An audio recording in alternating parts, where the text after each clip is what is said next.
Hey, Marilyn. Yes. Hey, how you doing? I'm doing Hey, good. listen, I just want to pan over here and look at, this is the art class that has developed here in the studio. Let's hear it from And the students. gosh, there's just some really great art enthusiasts here. And I was told as I was coming up here that a couple of them have a couple of questions that they'd like to Okay. ask you. So is there anybody that would like to ask Marilyn, the artist, a question? Oh, I have one. Okay, and this is Scott, right? I'm Scott. Scott? Why is Bob Ross one of the most famous, important painters in American I history? knew it. I knew he was going to ask that question because he knows how much I love Bob Ross. Because he was, you know, one thing about Bob Ross is he made everyone feel like they could paint. And he actually did a really, really good thing. He was more of a hobby artist than he was a fine artist.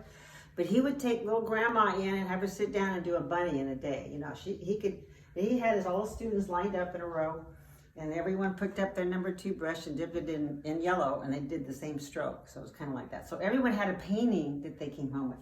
So he was a hobby artist teacher. He had some pretty good little sayings, but he entertained Ted and I. We were always laughing. Very good. You have the happy, please. I have one. Okay, and Ron.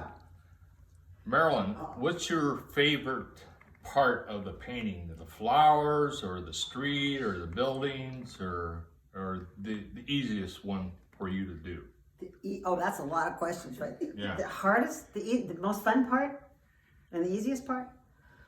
That depends on the painting. But I love doing foliage because I love. Well, just talk about this painting right here Yeah. that you get going. Well, I love doing foliage because I love the garden. So, and I love to travel. So I've got pictures of France here, and I've got pictures of flower stores in Paris, and I have a sketch right here that I did right here. So actually, the fun part of a painting, quick, more. Okay, the fun part of a painting is starting, is gathering all the information. That's the fun part. And the part I like best is probably whatever part I'm working on. I like to be in love with every part I'm working on at whatever time I'm working on it. Because if I don't like it, then the viewer's not going to like it. So I got to really fall in love with what I'm doing. And if I get stuck, I just put it away and don't work on it anymore. Or turn it upside down. Or turn it backwards. Or go in the other room. I got one. Barb. Do you do it quadrant by quadrant, or is this like a subject like light, shadow? Or by number? But he's still in Bob Ross, isn't he? Oh, it's all going on. So here's the deal. I see the painting finished before it's finished. So I don't do it sections by section. I see the whole thing done. Because I see this vision. I see it wherever it is. It might be a shadow, it might be a color, it might be the shape of a building or whatever it is. It inspires me. And I see it finished.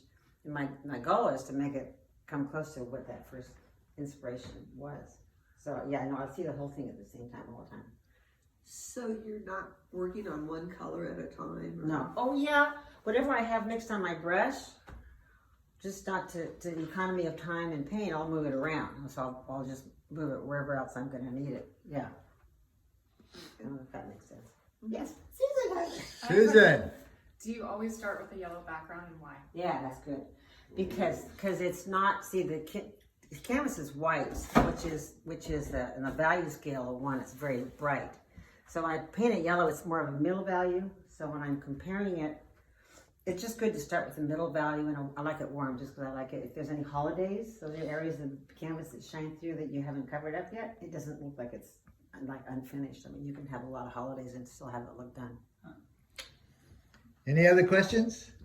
Ron. Do you always paint with a center focus on the painting? So when a person looks at your painting, are they looking toward the center because you draw them to the center? Right. Everything in the painting is very deliberate to draw your eye to the center of interest, which is, so everything here is going to be pointing up here. These lines are pointing here. These lines are pointing down. This is very easy when you have architecture like this.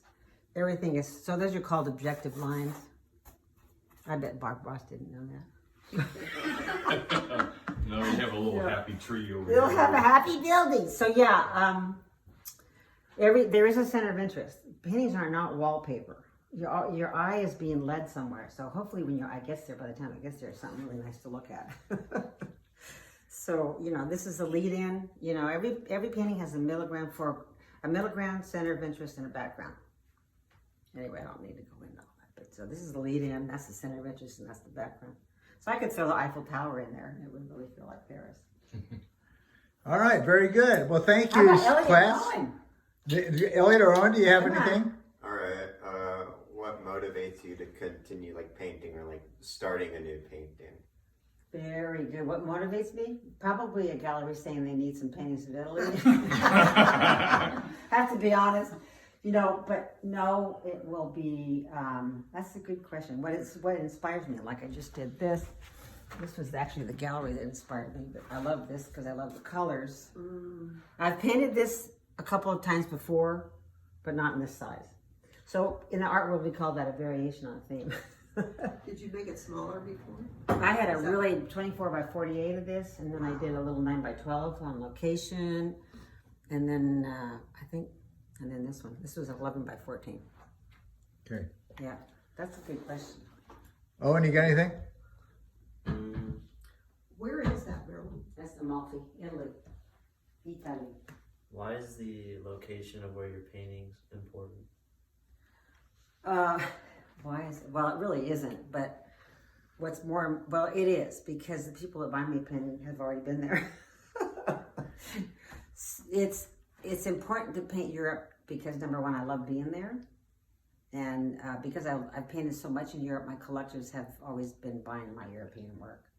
So lately now they can't go to Italy, they'll just buy a painting instead. So I like to paint there because I like to go there. Places I like to be. You have places you like to be, right? That make you feel, like Bellagio. I mean, look at Amalfi. Here's Vernazza, Italy, another Italy. This is in Cinque Terre. That little guy. That was fun. Okay. Yeah.